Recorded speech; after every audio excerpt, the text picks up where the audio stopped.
themselves and pray, if they seek my face and humble themselves and turn from their wicked ways, I will hear from heaven and forgive their sin.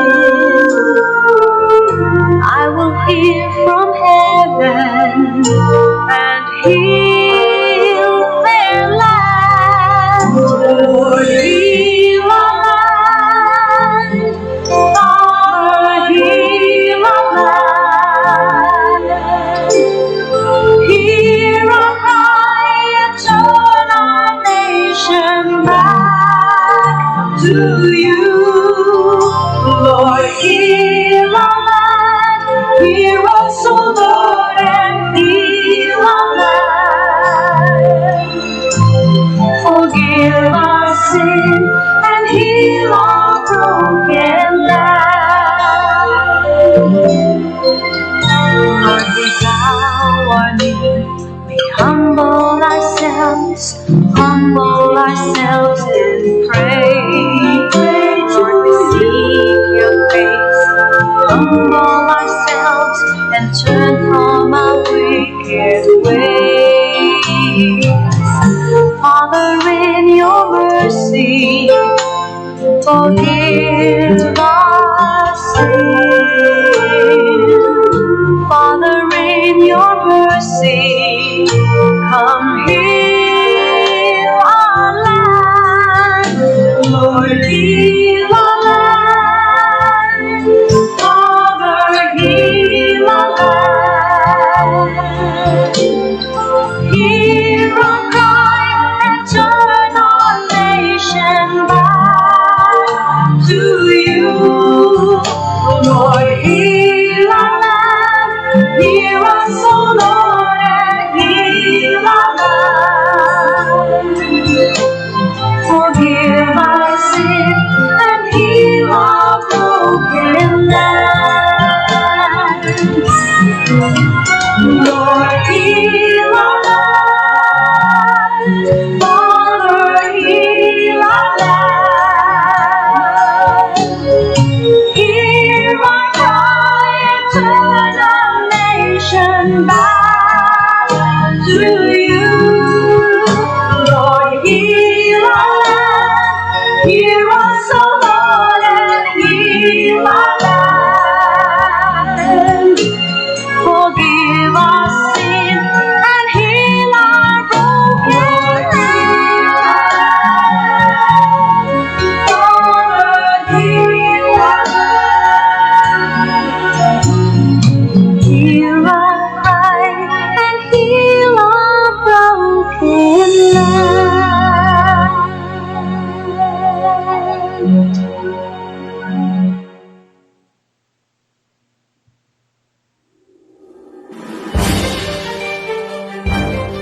The Beat Watcher.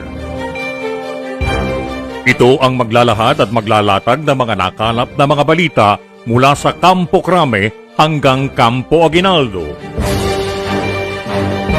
The Beat Watcher, magbibigay daan sa mga kaganapan sa silangang bahagi ng Kalakhang, Maynila hanggang sa lalawigan ng Rizal.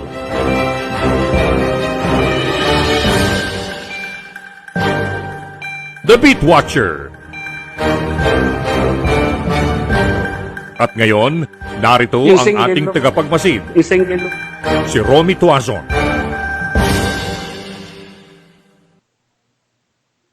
Yan, magandang hapon mga kaibigan. Pero, siyempre, heal our land. Dahil nga tayo ngayon ay nakakaranas ngayon ng pandemya.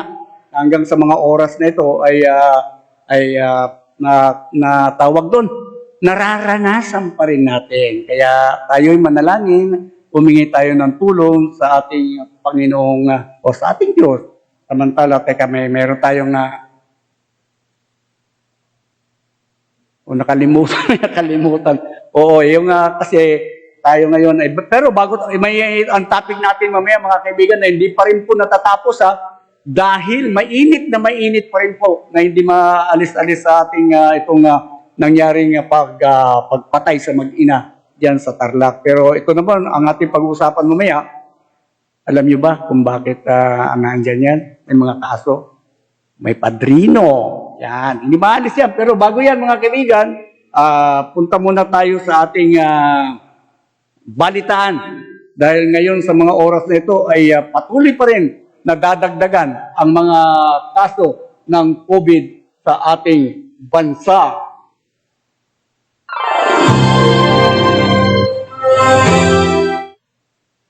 Yan. Teka, medyo hindi na yan. Tapos na po yun. Ito na po tayo ngayon. Ayan, mga balita na po tayo mga kaibigan, ha?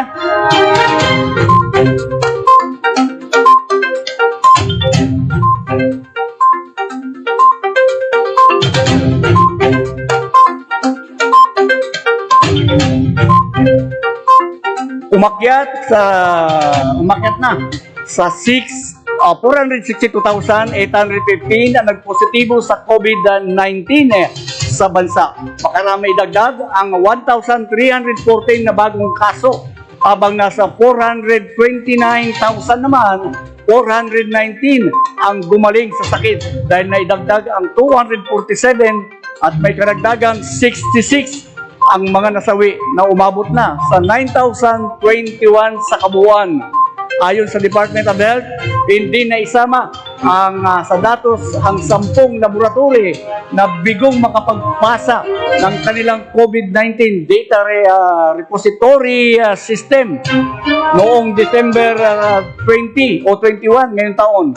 Samantala, balik naman sa Lungsod Quezon ang pwesto sa 5 lugar na may pinakamaraming kaso ng COVID-19 na nasa 93. Sumunod ang Rizal, 89, Benguet, 78, Bulacan, 61, at Davao City, 60. Habang nasa 24,375 pa rin ang nagpapagaling o active cases. May 31 kaso rin ang naitala bilang gumaling. Subalit, nagkamali yata sila ng nabatid na namatay na pala ang mga ito. At may 2 namang naka-recover na nasawi. Ngunit pag-alaman na gumaling na pala ang mga ito.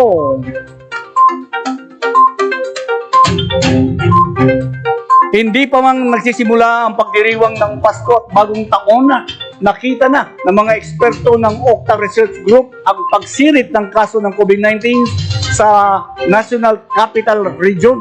Nagtapos na ang panahon ng pagbaba ng kaso sa NCR na naitala itong mga nagdaang buwan. At batay sa pinakabagong report ng Okta Research, umakyan na sa mahigit 1 ang reproduction number ng coronavirus sa National Capital Region na siyang epicenter ng outbreak sa bansa.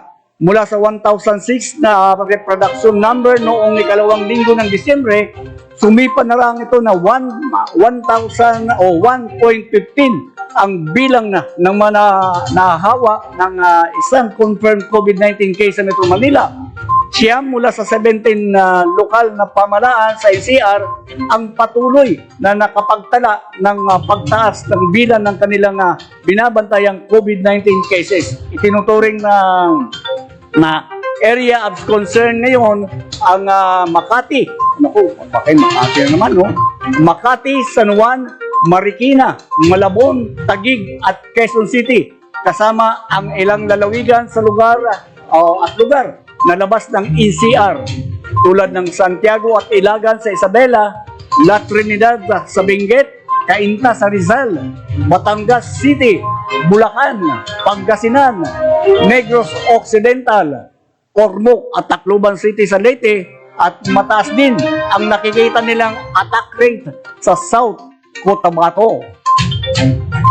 Samantala, nanindigan ang Department of Health na suportado pa rin nila si Secretary Francisco Duque III sa gitna ng mga bagong panawagan na magbitiw na ito sa pwesto. Ayon kay Health Secretary, Undersecretary Maria Rosario Berhere, ito'y matapos na ibulgar ni Foreign Affairs Secretary Teodoro Locsin Jr. ang pagkakadismaya ukol sa nabulyaso umanong deal ng gobyerno sa 10 million dose ng Pfizer vaccine. Bagamat walang pinangalanan si Locsin, itinuro naman ni Senador Pampero Lacson si Duque na siyang nasa likod ng hindi matutuloy na shipment ng COVID-19 vaccine sa Enero. Ayon pa kay Berere, hindi naman kailangan maapektuhan ang kanilang trabaho sa Department of Health dahil sa mga kontrobersya nga binabato sa kanilang pinuno. Batid umano na ngayon siya na ang pagkainit ng publiko sa bakuna, lalo na maraming bansa na ang nag-uunahan ng supply ng COVID vaccine.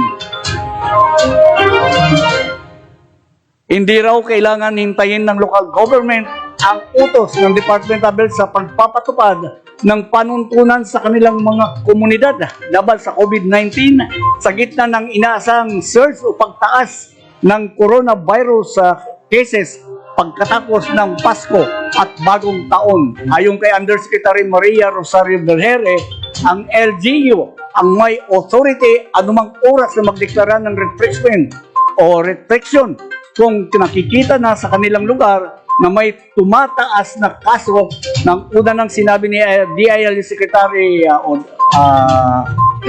DILG na kailangan bumuo ng quick response teams ang mga lokal na pamahalaan na magpapatupad ng localized lockdown. Sa ngayon, binabantayan pa rin ng Health Department ang sitwasyon ng COVID-19 transmission sa bansa at tiniyak na maglalabas ng update ang pamahalaan sa quarantine classification ng bansa bago matapos ang 2020. Nilinaw pa ni Undersecretary Berhere na may pinagbabatayan ang kanilang hanay sa pagbibigay ng rekomendasyon sa Interagency Task Force at ito ay base sa health system capacity at number ng cases.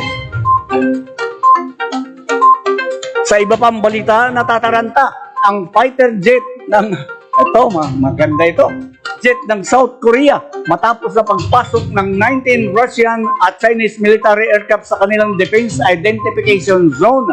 Mabuti pa sila na natataranta sila. Sa atin, welcome na welcome. Ayon sa Joint Chief ng Staff ng South Korea, na 4 na Chinese warplanes at 15 Russian aircraft ang nakapasok sa kanilang Korean Air Defense Identification Zone o KADIS. Paglilinaw ng Chinese military outside sa South Korea na nagsasagawa lamang sila ng routine training bago sila makapasok sa KADIS at pinag-aaralan ng South Korea na ang joint military drill sa pagitan ng China at Russia. Sa iba pang balita, nais ni dating House Speaker Pantaleon Alvarez na sunugin ng buhay ang pulis na nakapatay sa mag-ina sa Paniki, Tarlac, kamakailan. Ito'y sa gitna ng usap-usapan ng muling pagbuhay ng pagpataw ng parusang kamatayan dahil sa insidente na kinasangkutan ni Police Senior Master Sergeant Jonel Nuesca na pumatay kina Sonia Gregorio at anak nitong si Frank Anthony. Matatanda na isa si Alvarez sa mga kongresistan nagsusulong na muling pagpataw ng parusang kamatayan para sa mga kinukonsiderang heinous crime at ang Senado ang dapat umano'y tanungin patungkol sa reimposition ng death penalty sapagkat hindi ito inaprubahan ng mataas na kapulungan noong 7th Congress ng aprubahan ng Kamara. Aprobado pala. Umapila ang Department of Social Welfare and Development sa publiko na huwag nang pagdiskitahan. Ayan. Huwag nang pagdiskitahan ang anak ni Police Major Master Sergeant Jonel Nuesca sa paniniwalang makakaapekto lalo ito sa naturang bata. Sinabi na Irene Dumlao, tagapagsilata ng DSWD, na huwag na sanang cyberbully sa publiko ang anak ni Nuesca sa nasaksiyan pamamaril sa kanyang ama sa mag-inang Roque o sa Gregorio. At dahil wag na rin dapat ikalat ang imahe ng bata sa social media kasi hindi daw ito makakatulong sa kanya. Ayon kay Dumlao, nagbigay na ng psychological support at debriefing ang DSWD Field Office sa Region 3 ang anak ni Nuesca, pati na rin iba pang mga bata at matatanda na nakita ang insidente at pinagsisikipan niya ng mga social workers na hindi makuha ng bata ang pagiging bayolente ng kanyang ama. Pinagmalaki ng liderato ng Kamara na mahigit 2,000 na panukalang batas ang kanilang natalakay sa second regular session ng Kongreso. Kasabay nito, pinuri ni Majority Leader Martin Romualdez ang magandang pamumuno ni Speaker Lord Alan Velasco sa mababang kapuluman kahit na noong Oktubre pa lamang itong naupo sa pwesto. Ayon kay Romualdez, mula July 22, 2019 hanggang December 19 ngayong taon, aabot sa 2,598 na panukalang batas ang kanilang natalakay sa loob ng 74 na session days, kung saan 4 na po rito ay naging ganap na batas. 16 naman ang pending sa lagda ni Pangulong Rodrigo Duterte at 453 ang aprobado sa ikatlo at huling pagbasa. Ang average na bilang ng panukalang batas na napoproseso ng Kamara sa kada session day ay 35. Habang ang kabuuang bilang naman ng mga panukalang resolusyon na naihain sa naturang period, kabilang sa mga panukalang naging ganap na patas ay ang Bayanihan to Heal as One Act o Bayanihan 1 at Bayanihan to Recover as One Act o Bayanihan 2. Isa naman sa mga panukalang nakabinbing sa ngayon sa opisina ng Pangulong Rodrigo Duterte ay ang proposed 4.5 trillion 2021 national budget. Pero pagkakalam ko ay naaprubahan na yata o pinirmahan na. Bago mag-adjourn ng kanilang session noong December 19, inihabol pa ng Kamara ang pag-apruba sa ikatlong huling pagbasa ng House Bill number 7904 na nagpapalakas sa Anti-Money Laundering Act at House Bill number 8136 o ang Proposed Coconut Farmers and Industry Trust Fund Act. Maging ang House Bill number 6656 na nagpapalawig naman sa availability ng 2020 appropriation hanggang December 31, 2021 at inihahabol pa rin sa ikatlong pagbasa pati na rin ang House Bill number 8063 na nagpapalawig naman sa availability ng Bayanihan 2 Fund hanggang sa July 30, 2021. Kinatigan ng Sandigang Bayan ang naunang desisyon na hatulan ng 6 hanggang sa 8 taong pagkabilanggo na ang Senate whistleblower na si dating Iloilo Provincial Administrator na si Manuel Boy Mahurada. Ito ang naging desisyon ni Associate Justice Saldi Trespeses sa isinagawa at sinang-ayunan naman ni na Associate Justices Maria Teresa Dolores Gomez Estuesta at Georgina Hidalgo. Binasura nila ang motion for reconsideration ni na Mahurada at dating General Services Office Head Rani Salcedo. Sina Mahurado at Salcedo ay guilty sa paglabag sa Section 3E ng Republic Act 3019 o Graft and Corruption o Graft Practices Act na nag-ugat ng kaso dahil sa pagbili ng overpriced na laptop noong administration ni namayapang Iloilo Governor Nel Tupa Sr. na nasa 99,000 ang request para sa nasabing laptop, ngunit nasa 59,000 ang totoong presyo nito. Si Mahurada ay dating whistleblower kung saan umarap ito sa Senado upang idiin si Senate Minority Leader Franklin Dillon na di umano'y overpriced na Iloilo Convention Center. Binigyan ng extension ng Department of Finance ang deadline sa pag-avail ng tax amnesty on delinquencies at voluntary assessment and payment program sa inilabas na Revenue Regulation number 32-2020 at 33-2020 ng Department of Finance. Pinalawig ang deadline sa pag-avail ng TAD at DAP hanggang sa Hunyo 20, 2021. Matatandaan na original na deadline para rito ay sa Disyembre 31 ngayong taon. Base sa nakatakda na ilalim ng RR number 15-2020. Habang sinabi ni Department of Finance, nito lang nakaraang buwan na mahigit 200 milyon na ang nakolekta ng BIR mula sa 3 buwan na implementasyon ng VAPP. Karamihan sa mga aplikante ay mga small business taxpayer na nais ayusin ang kanilang 2018 tax liability ayon pa rin sa Department of Finance.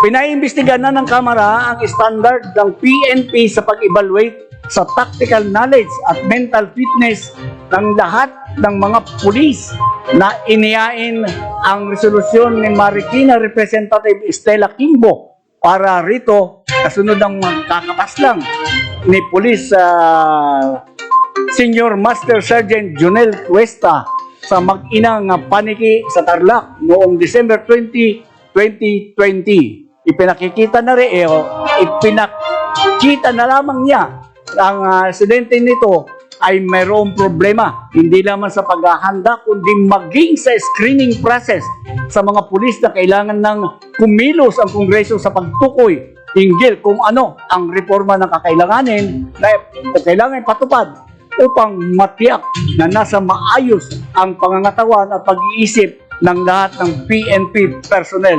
Mahalaga rin na masilip ng Kongreso kung paano na ba ipagbawal ng mga pulis ang pagbitbit ng kanilang service firearms kapag hindi naka-duty. Katulad ng ipinatutupad sa ibang bansa at kailangan na ang presensya ng isang pulis ay magbigay ng kapanatagan at hindi pangamba. Alauna 31 na po ang ating oras. Habang nagkukumahog ang Britanya sa pamimigay ng bakuna sa mga high-risk individual kagaya ng may severe asthma, diabetic, high blood pressures, senior citizen at iba pa, nagdeklara na din ang gobyerno ng Tier 4 ang pinakamataas na quarantine protocol para kapigilan kaagad ang pagtama ng virus. Ito'y matapos maalarma nang madiskubre ang strain noong buwan ng Setyembre na kaagad namang nag-develop na ayon kay Kevin Valente, isang registered nurse na nakabase sa London, na kahit wala pang kumpirmasyon na nakamamatay ang bagong strain, kaagad nag-lockdown ang Britanya sa kanilang border at pinauwi ang mga hindi residente. Makalabas lamang ng bahay ang essential workers at bukas ang ilang mga supermarket, butika at dine-out services ng mga resto at inasahan ng magpatuloy ang nasabing sitwasyon sa Pasko at Bagong Taon habang pinagbabawal ang pagbisita sa ibang bahay. Personal ding sinabi na kahit pangalawa sila ka-priority na bakuna, subalit hindi mo na ito na padalos-dalos sa pagpatuturok, bagkos paumanin muna ito ng mga paunahin muna ng mga kasama bago ito magdesisyon. Siniguro ng National Task Force Against COVID-19 na nakahanda ang gobyerno sa posibleng pagtaas ng mga kaso ng COVID-19 ngayong holiday season. Ito ang pagtiyak ni NTF Deputy Implementer Secretary Vince Dizon. Ito ay base sa trend na nakikita na tumataas ang kaso dahil sa naging kampante raw ang publiko nitong mga nakalipas na buwan. Hindi naman ito nakakagulat ayon pa kay Dizon dahil marami pong lumalabas after months ng quarantine. Gusto makasapa ang mga mahal sa buhay dahil magpapasko. Ngunit hindi ito pwedeng maging kampante. O narito pinangkunan ni Dizon at TPW Secretary Villar ang ginanap na pagbubukas ng Quezon Institute Philippine Tuberculosis Society Incorporated Modular Hospital and Dormitory sa Quezon Institute Compound sa Lungsod, Quezon. Ang dalawang unit ng mga modular hospital na may 44 bed capacity ay padadala ng mga moderate severe COVID-19 patient, habang ang dalawang units ng dormitory na may 64 kama ay gagamitin ng mga health workers. Sa iba pang balita, naglabasan umano na parang kabuti ang iba't ibang scam o panluloko ngayong may naralasang pandemya. batay sa report ng Securities Exchange Commission, ngayong taon ay 6 na corporate registration ang kanilang tinanggal dahil sa serious misrepresentation. Maliban dito, nagpalabas din sila ng 9 na case o cease and desist order at 123 abiso at babala ukol sa posibleng scam, kung saan malaki ang kaibahan nito kung ihambing sa 65 na advisories at 18 cease and desist order na inilabas noong 2019. Sinabi na pa ng SEC, nakikita umano ng mga oportunidad ang mga manluloko ngayong may health crisis upang makapanloko. Ngunit ang masama dito ay hindi na lamang limitado sa ibang mga bayan at syudad ang panluloko dahil online na ito na walang aniyang pinipili ang mga scammer at bibiktimahin kahit sinong makursunadaan. Kaya naglabas ang SEC ng senyales na posibleng scam ang negosyong alok sa isang tao. Kasama rito ang negosyong may alok na mapapataas ang rate of return. Walang registration sa SEC, walang physical office at puro online ang mga transaksyon at marami pang iba. Sa iba pang balita, hinikayat ng Integrated Bar of the Philippines ang gobyerno na agad aksyonan ang pagpaslang sa 54 na abogado simula nang maupo sa pwesto si Pangulong Rodrigo Duterte noong 2016. Ginawa ng IBP ang apela sa pamagitan ng sulat na pinadala sa opisina ng Pangulo at Vice President Leni Robredo. Ito'y makaraang kumpirmahin ng Department of Justice ang pagkakapatay ng nawawalang dating Court of Appeal Justice na si Norman D. Pizarro na bilang parehong abogado sina Duterte at Robredo ay batid din nila ang kasalukuyang lagay ng mga abogado sa bansa. Ang panawagan na niya, ito ay hindi lamang para sa napaslang na abogado at naiwang pamilya, ngunit pati na rin sa ang matagal ng pagtitiis sa bansa ng mga krimen na hindi nabibigyan ng hustisya. Kasabay nito, naglunsad ang IBP ng Lawyer Justice and Serenity o Security Program ng formal agreement kasama ang mga otoridad, lawyer security training at assistance, legal assistance at may 25 million na pondo para sa mga crucial information at saksi na nangangailangan ng mga abogado. Saad pa ng IBC o IBP, simula noong ilunsad ang naturang programa ay nakakitaan na nila ito ng positibong resulta, lalo na sa pagpatay sa 2 abogado na sina Eric Magkamit ng Palawan at Joey Luis Wi ng Cebu City. Handang harapin ni Bayan Muna Representative Carlos Zarate ang Pangulong Rodrigo Duterte matapos ang mga natanggap nitong patutsada mula sa Presidente kagabi at hamon na haharapin siya kaugnay sa paggamit ng mambabatas ng mga nakolekta nitong pera mula sa mga komunistang grupo para gamitin pambayad sa pag-aaral ng kanyang anak sa Europa. Walang ibinigay na iba pang komento si Zarate tungkol sa iba pang akusasyon na pinupukol sa kanya ng Pangulo at hindi rin ito ang kauna-unahang pagkakataon na inisulto ng Presidente ang nasabing mambabatas. Walang kredibilidad si Pangulong Rodrigo Duterte na tawagin ang pansin ng mga otoridad na nadadawit sa karumal-dumal na pagpatay sa mga inosenteng individual. Ayon kay Senator Laila de Lima, dahil paulit-ulit ang pahayag ng Presidente na may karapatang pumatay ang mga pulis, ay mas lalong lumalala ang kultura ng pagpatay sa bansa. Una nang sinabi ng Pangulo na pagbabayaran nito si Police Senior Master Sergeant Jonel Nuesca na pumatay sa mag-inang Gregorio sa Matiki Tarlac dahil sa pakipag-aaway nito sa mga biktima na di man ay gumamit ng boga at simula raw nung maupo sa pagiging presidente si Duterte noong 2016 ay paulit-ulit itong sinusuportahan ang mga pulis na pumatay sa mga nagtutulak at nagbebenta ng droga. Nitong buwan lang ay sinabihan ng Pangulo ang mga otoridad na huwag matakot na labanan ang drug trade kahit na nasa gitna ng COVID-19 pandemic ang bansa.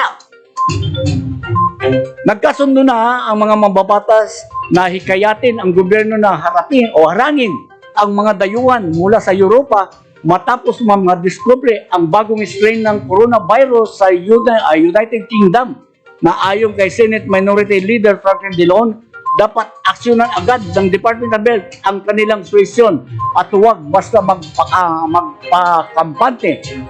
Kung malalala na raw, kasi maalala itong ni Pebrero lamang, ay hindi kaagad pinagwalang bahala ng Health Department ang pagpasok sa Pilipinas ng mga dayuhan mula sa China na naging dahilan para mas lalo pang tumaas ang kaso ng deadly virus sa bansa na sinigundahan naman ito ni Senador Joel Villanueva na ang temporary travel ban para sa mga dayuhan na manggagaling sa Europe ay tiyak na hindi makakapasok sa Pilipinas ang bagong strain ng coronavirus. Para naman kay Senate President Pro Tempore Ralph Rito, kailangan umunaw naggawin ng pamahalaan ang lahat ng makakaya nito upang siguraduhin ang kaligtasan at proteksyon ng sambayanang Pilipino. Umaasa ang grupo ng mga abogado na agad aksyon ng Supreme Court ang kanilang panawagan matapos na brutal pagpatay kay dating Court of Appeal Justice Normando Pizarro dahil nababahala na ang National Union of People Lawyer o NUPL sa pagpatay sa kanilang mga kabaro sa legal protection. Nabati na 54 na abogado na sa mga huwis ang naging biktima ng extrajudicial killing at karahasan simula noong 2016 o sa ilalim ng Duterte administration, kung kaya't simula na ng grupo kay Justice Diosdado Peralta para agad maaksyonan ang kanilang hinaing. May 4 na person entries ng Department of Justice sa pagpatay kay dating Court of Appeal Justice Normando Pizarro.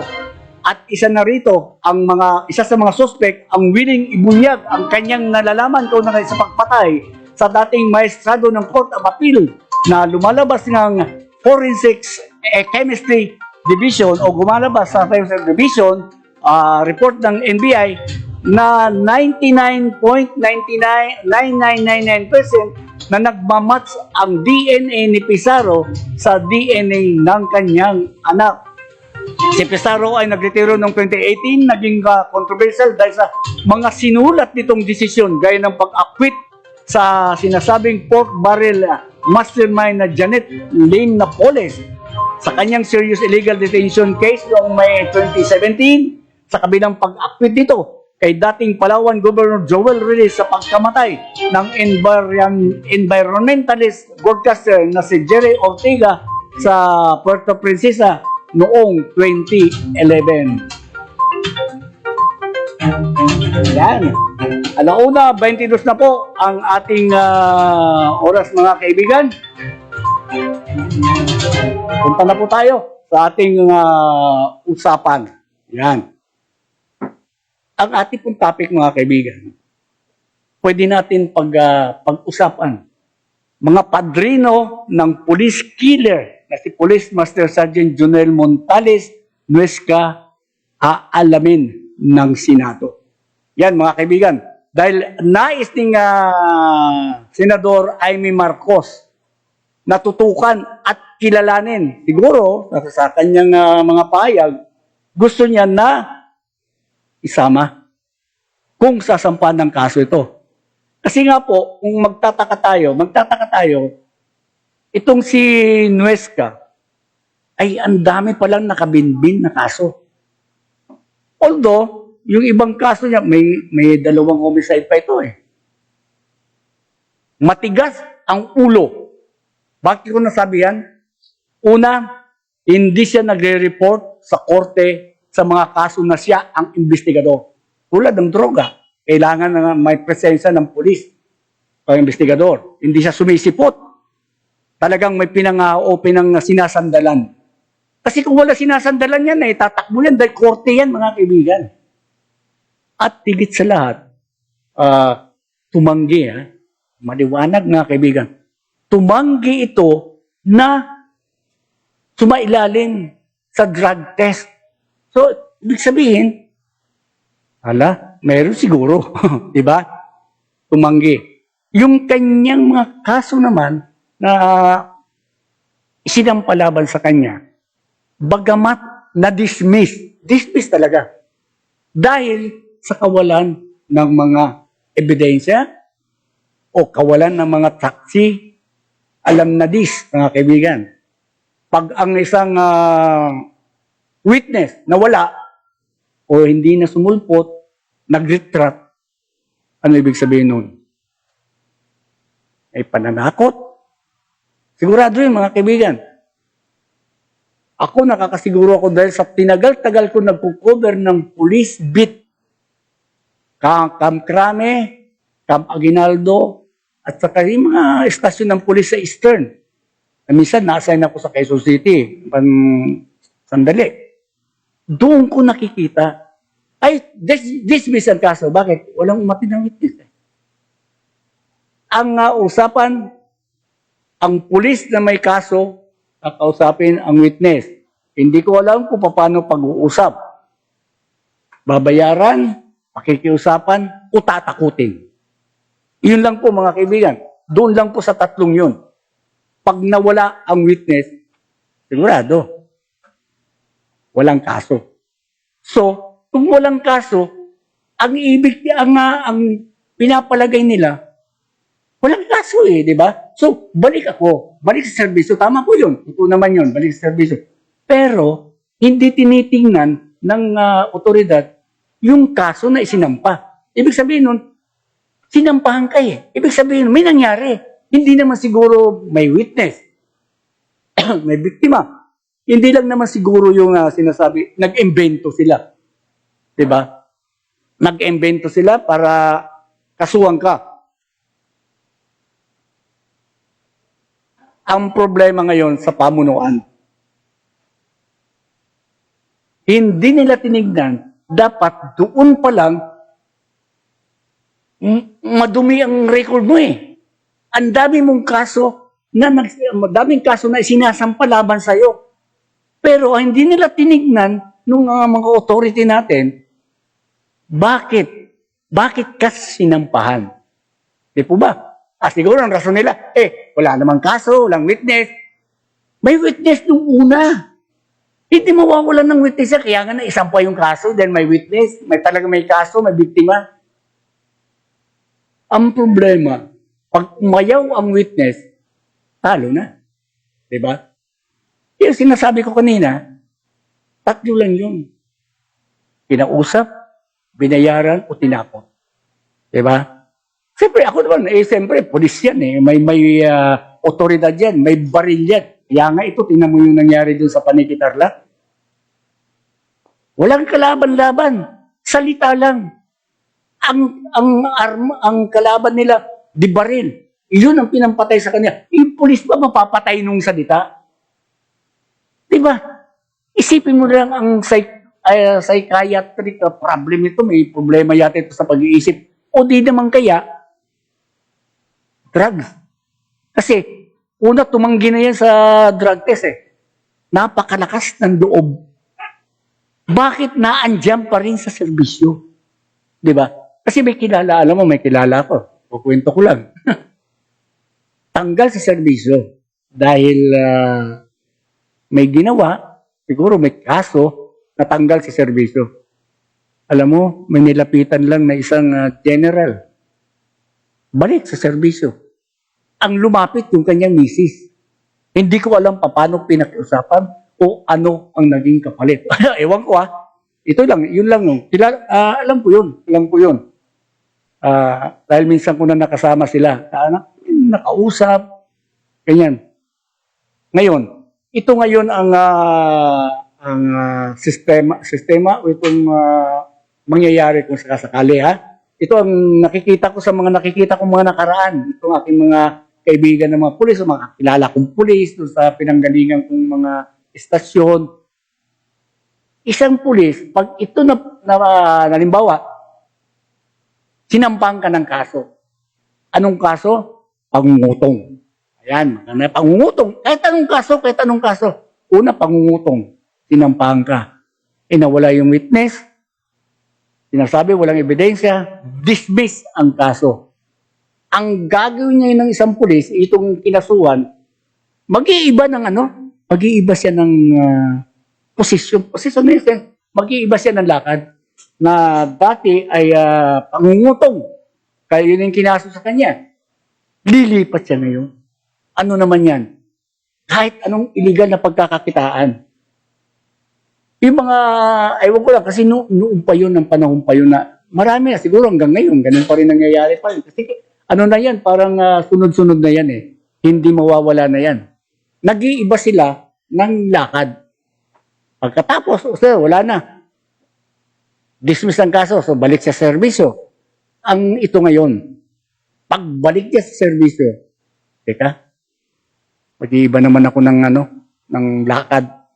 Iba naman. Ang ngutong, hold up naman. Pag nakasuhan uli ng hold up, siyempre, alam mo naman kung anong gagawin niya. Kaso, kung madismiss uli, siyempre, balik sa serbisyo yan. Mag-iiba na naman yan ng lakad. Iba na naman yun. Ano naman, gun running. Hanggat mayroon siyang mapagkakakitaan. Kaya nga, ang ginawa ng Pangulong Duterte, sige, taasan yan ng sweldo. Dobrehin ko ang sweldo nyo. Palalamunin kita ng pera. Militar ka man o pulis ka man. Pero bakit hanggang ngayon, ganyan pa rin? Di ba? Ang mga pulis, sino yung pinatay sa loob ng Campo Crame? In Koreano. Sa loob mismo ng Campo Crame. Hindi siya nakakulong yun, ha? Nasa labas. Ulo nasa compound ng Campo Crame. Nasa labas siya. Doon siya pinatay. O ano nangyari? Asa na yung kaso? Hindi na natin alam. Ewan ko. Wala na rin kami. Wala na rin balita eh. Diba? Kasi nga, kung tayo magbubulag-bulagan, lalo ka sa media, dapat naman, wag naman tayo, sabihin na natin, baliwalain itong mga sinasabi ng nakikita natin o nangyayari. Na-involve ang pulis. So, sabihin natin, kailangan igalang natin ang pulis. Totoo naman po yun. Kasi sila ang otoridad eh. Authority sila na kailangan natin igalang, sundin. Lalo pat tumutupad sila ng tama sa kanilang tungkulin at higit sa lahat, tumatayo siya dyan na naka-uniforme. Dapat igalang. Totoo yan. Dahil nga, sabihin na natin, may baril. O hindi ka ba natatakot? Ano na matatakot yan? Lalo pat kilala ko na yung mga pulis, yung mga kilala ko ng pulis, ay nakakapagsalita na sila. Ganyan yung mga kumpare ko na. May mga kumpare na rin ako naging pulis. Pare, ano ba yung ganito? Sabi niya, mahirap magsalita pero ganito yan. Mahirap magsalita pero ganito yan. Yun nga, yun. So, lalaman namin, kaya maganda rin sa media. Nakikipagkaibigan sila sa media. May mga pulis din ako dito sa bandang Rizal, hindi ko na babanggitin sa bayan. Mayroon anomalya. Hindi anomalya ni Sista, gumawa siya ng labag sa kanyang tungkulin. Alam mo, ang dami niya kasing kaibigan ng mga media. Pare, huwag na munang huwag na munang balita. Pakiusapan. Ayun lang, at least magandang pakiusapan. Pero kasi kaibigan yan mga media. Ang nangyayari tuloy, lumalabas na isa yun sa mga padrino. Kaya nga kaya magtataka tayo na-dismiss na, o hindi man na-dismiss, may mga suspension, ano man tawag to, yung mga kaso. Bakit nakakabalik ka agad? Nakakabalik sa serbisyo. Kung baka sa may mga kaso, na-suspende siya. Minsan nga, 30 days yata na-suspende ito sa universidad. Hindi naman natin alam kung ano na ang takbo na sa loob. Siyempre, sino ba tayo? Nasa labas tayo eh. Kaya yun ang sinasabi ko, pag tayo nasa labas, hindi natin alam. Pero pag tayo nasa loob, sigurado alam natin. Diba? Makikita natin, mararamdaman natin, o tayo mismo ang makakakita kung ano nangyayari sa loob. Kaya may karapatan tayo. May karapatan tayo na magsalita kasi nandun tayo sa loob. Pero kung wala tayo sa loob, wag tayong magsasalita, wag tayong gagawa ng anumang pananalita laban dun sa pangyayari. Kagaya na nangyayari itong sa pagpatay. Although nakita natin. Ako ano lang nakita, iyon lang, anong narinig, iyon lang ang ating pwedeng sabihin. Hindi tayo pwede magbigay ng opinion o ano man yan na, ay, mali talaga itong na mag-ina, mali yan. Mali ganito, ganyan. Ganon din sa iba. Mali ang pulis. Ang nakikita lang, mali ang pulis dahil may ang pulis ay mayroon silang sinusunod na patakaran sa loob ng organisasyon. Diba? Kaya, hindi nila pwede sabihin na ako pulis. Yun. Yung bata naman, yung anak, siyempre, sabi ko nga kahapon, hindi natin pwede sisihin ng bata kasi yun na nakikita niya. Yun na nakasanayan niya. Pero mo, binabaril, walang reaksyon ng bata. After na mabaril, after mapatay, wala, umalis lang sila mag-ama. Doon mo makikita ngayon kung ano ang kinalakihan ng bata. Kung ang bata, pinalaki ng mga magulang na tama, magandang pag-uugali, doon pa lang mga kaibigan na nag-aaway pa lang, matatakot na yung bata. Lalo pat nakikita niya yung tatay niya may baril.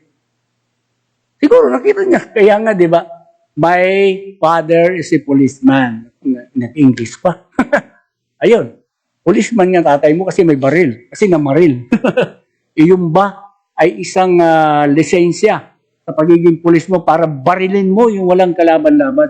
Ang sabi ko nga, kahit babae yan, kung lumaban yan, may armas yan, kaysa maunahan ka, unahan mo na. Diba? Ganun lang, mapatay mo man siya o hindi, basta unahan mo siya. Mapilay man siya o ano yan, basta hindi na siya makapagpaputok. To the point, pinapatay na. Tamo yung mga NPA, walang problema, okay lang. Kasi lumaban. Although babae sila, although mga bata sila, mga underage sila, mga minor sila, pero lumalaban, nakipagbarilan. Diba? Pero itong mag-ina, mga kaibigan, kawawa. Ang problema lang dyan ang sinasabi nga nila inawat ng nanay kaya hindi pwede naman tumakbo yung bata yung anak. Hindi inahawakan ng nanay Di ba? Patak pa ikawakan, hindi ka makakagalaw Kung ikini ka inahawakan, tumakbo ka dahil makita mo yung baril Alam mo na, pero nung binaril ng ewan ko sino na, inuna yata yung nanay. Sinunod yung anak. Iyon lang, pwede natin sabihin, ganito, pero wag natin sabihin, kasalanan ng nana, mag-ina, kasalanan ng pulis. May reason May reason bakit nangyari. Pero, hindi sapat yun ang reason para gawin ng pulis. O, the end does not justify the means. What man nangyari nila? Agawan sa lupa? Yun daw sinasabi. Right of way? Yun din ang sinasabi.